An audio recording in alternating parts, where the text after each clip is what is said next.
अऊज़ु बिल्लाहि मिनश शैतानिर रजीम बिस्मिल्लाहिर रहमानिर रहीम अस्सलामु अलैकुम व रहमतुल्लाहि व बरकातुहू। मेरा बेटा 9th क्लास में था तो वो ओ लेवल्स में, तो वो अपने एक फैमिली थी उसके फ्रेंड की, उनके साथ गया कीनिया। तो तब इतने ये मोबाइल्स वगैरह में व्हाट्सएप वगैरह तो होता नहीं था, लेकिन मोबाइल आ चुके हुए थे। तो उसने मुझे वहाँ से टेक्स्ट मैसेज किया और पूछा कि अम्मी मैं क्या हूँ। तो मुझे समझ नहीं आई, तो मैंने हंसी में उसको जवाब दिया कि आप इंसान हो। तो वो कहने लगा नहीं नहीं आंटी यहाँ पे पूछ रही हैं कि मैं किस फ़िरके से ताल्लुक़ रखता हूँ, लाइक शिया हूँ, सुन्नी हूँ, क्या हूँ। तो मैंने उसको कहा बेटा उनको आपको पता है कि आप मुसलमान हो, तो बस आप वही जवाब दो जो आपको पता है। खैर उसने जवाब दे दिया उनको।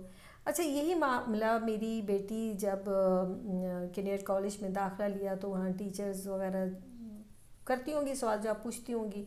तो उन्होंने तब उससे पूछा तो तब उसको भी समझ नहीं आई कि मैं क्या जवाब दूँ, मैं शिया हूँ कि सुन्नी हूँ, क्या हूँ। तो घर आके उसने मुझे कहा कि मैंने बस उनको यही कहा कि मैं मुसलमान हूँ। मैंने कहा तो बेटा इसमें झूठ तो है कोई नहीं, हकीकत तो यही कि आप और हम लोग सब मुसलमान ही हैं अल्हम्दुलिल्लाह, अल्लाह के हुक्म से, जिस नाम से हमें पुकारा भी गया है। तो बात करने का जो मेरा यहाँ पे मकसद है ये बताने का, वो ये है कि चेंज कैसे आई, मेरे बच्चों को ये कैसे नहीं पता लगा कि हम क्या हैं। वो चेंज ऐसे है कि जब मेरी शादी नहीं हुई थी तो मैं बहुत सारी बिदात में बिल्कुल आगे आगे होती थी, जिसमें शब बरात है, शब मेराज है, मुहर्रम के 10 दिनों की न्याज है, या किसी भी और दिन की न्याज वगैरह उसमें बहुत ज़्यादा थी। और मैंने बहुत लोगों के घरों में जाके हमारे ग्रुप होता था तो पैसे मांग मांग के तो देगे देनी। तो एक दफ़ा मैं किसी के घर पे पहुंची, दस्तक दी, तो जो औरत निकली उन्होंने मुझे कहा कि बेटा मुझे देने में कोई हर्ज नहीं, पर मुझे बताओ आज ही के दिन क्यों नहीं किसी और दिन? क्या बाकी दिनों में लोग भूखे नहीं होते या प्यासे नहीं होते या उनको खाना मिल जाता है? तो वो बात उनकी जो थी ना वो मुझे क्लिक कर गई, और मैंने ये सोचा कि बात इन्होंने 100% दुरुस्त की है कि खाली एक ही दिन तो नहीं कोई भूखा होता, जो भूखा है बेचारा उसके लिए तो सारा साल ही बड़ी मुसीबत और मुश्किलात हैं। खैर मैंने इस चीज़ को सोचा और फिर मैंने इसको ख़त्म कर दिया इस मामले को, और पूरे साल जितनी हैसियत थी, जितना मैं कर सकती थी, मैं फिर उस हिसाब से करने लग गई। लेकिन शब मेराज वगैरह तब तक फिर भी जारी और सारी था, क्योंकि मैंने यही सोचा कि रमज़ानों में भी जैसे आप देखें कि हर पूरा महीना लोग कितना ज़्यादा सदक़ात वगैरह करते हैं, खैरात करते हैं, खाना खिलाते हैं, बाकी दिनों में क्यों नहीं भाई? बाकी दिनों में भी तो लोग बेचारे भूखे होते हैं। तो चलो आप रोज़ाना नहीं कर सकते, आप जुमे को कर दें, जुमेरात को कर दें, पीर को कर दें, एक दिन अगर ऐसी कोई सोच सोच के करे तो कितना लोगों को फ़ायदा हो जाए। खैर जो मेन मसला है वो यहाँ पे ही है, वो है फ़िरका वारियत का। कि मेरी शादी जब हो रही थी तो वो लोग जैसे कहते हैं कट्टर शिया, तो वो लोग शिया फैमिली हैं, और मैं बकौल मेरे बड़ों के सुन्नी, उसमें से देवबंदी बरेलवी ये नहीं पता है लेडीज़, बस सुन्नी जी हम हैं।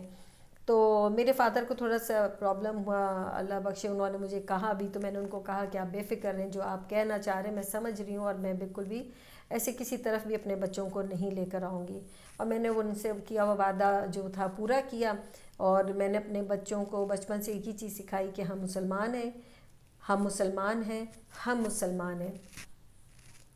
ऊपर का दर्जा मोमिन होने का वो हमारे मामलात पर है कि हम उसको कैसे लेके चलते हैं, किस तरीके से हमारी ज़िंदगी चलेगी कि हम मोमिन का दर्जा पाएँ। तो बहरहाल फ़िलहाल हम और कुछ भी नहीं है, सिर्फ हम मुसलमान हैं, ना अहले हदीस, ना देवबंदी, ना बरेलवी, ना ही शिया, ठीक है।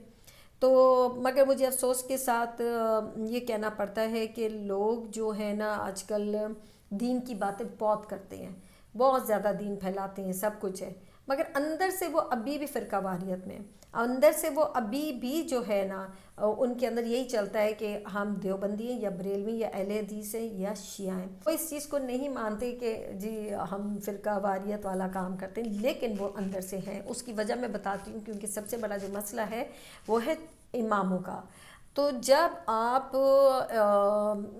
ایک امام کو لے کے اتنا زیادہ اپنے اوپر حاوی کر لیا ہوا ہے کہ امام ابو حنیفہ رحمۃ اللہ علیہ کا کرنا ہے تو جی بس انہی کی ڈگر پہ چلنا ہے، امام مالکی ہے، امام شافعی رحمۃ اللہ علیہ ان کی طرف کرنا ہے تو بس انہی کی طرف چلنا ہے، یہ چیز غلط ہے۔ جس دن ہم اس چیز کو چھوڑ دیں گے ہم فرقہ واریت سے باہر ہو جائیں گے، جو کہ ہونا ہی نہیں چاہتے ہیں، کیونکہ میری یہ سوچ ہے کہ یہ جو امام ہیں آخر یہ جو آئے ہیں ان کے بھی کوئی استاد تھے، تو پھر ہمیں ان کے استادوں کو ماننا چاہیے، آگے ان کے بھی کوئی استاد تھے پھر ہمیں ان کو ماننا چاہیے، پھر وہ بھی تبع تابعین سے جا کے ملے ہوں گے پھر ہمیں ان کو مان لینا چاہیے، اور تبع تابعین بھی تابعی سے ملے ہوں گے تو پھر ان کو ماننا چاہیے، اور تابعین بھی پھر صحابیوں سے ملے تھے تو پھر ہمیں صحابیوں کی بات کو ماننا چاہیے ان سب کو چھوڑ کے۔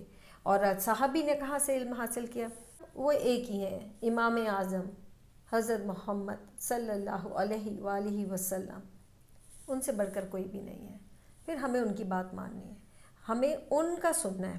انہوں نے ساری باتیں کی ہیں اور ہمیں اس کو ماننا ہے، ہمیں اس کو نہیں ماننا کہ آگے آ کے میرا مولوی یہ کہہ رہے نہیں وہ والی حدیث جو ہے وہ چھوڑ دیں، آپ یہ والی حدیث کے اوپر آ جائیں کیونکہ یہ امام ابو حنیفہ اس کو صحیح کہتے ہیں، نہیں اس کو چھوڑ دیں، وہ امام شافعی اس کو صحیح کہتے ہیں، آپ اس کے اوپر آ جائیں۔ کیوں بھائی؟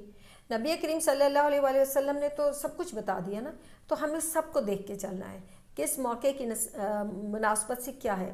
لوگ کہتے ہیں ہم حدیثوں کو نہیں مانتے ہیں کیونکہ وہ بہت زیادہ جی آپس میں ہی ٹکراؤ کھاتی ہیں، میں کہتی ہوں وہ ٹکراؤ نہیں کھاتی ہیں، وہ وقت کی مناسبت سے نبی کریم صلی اللہ علیہ وسلم نے بات کو جاری و ساری رکھا۔ ہمیں اپنے نبی کریم صلی اللہ علیہ وآلہ وسلم کی بات ماننی ہے، ہمیں قرآن میں اللہ کی بات کو ماننا ہے، اور سیدھی سمپل سی بات ہے، جو قرآن میں لکھ دیا گیا ہے فرقوں میں نہیں بٹنا۔ میرا ٹکراؤ ایک ڈیفرنٹ فیملی سے ہوا ہے، اس کے اندر رہ کے اگر میں نے اس طرح کی بدلاؤ میں لے کر آ سکتی ہوں تو کوئی بھی آسانی سے لا سکتا ہے۔ فرقہ واریت سے دور رہیں، شیعہ سنی دیوبندی بریلوی کوئی اہمیت ہی نہیں ان کی کسی چیز کی، اہمیت ایک اچھا انسان ہونے کی اور اس کے بعد اچھا مسلمان اور اس سے بڑھ کر ایک اچھا مومن ہونے کی، یہ چیز سیکھیں اور اپنی اولاد کو بھی سکھائیں۔ السلام علیکم ورحمۃ اللہ وبرکاتہ۔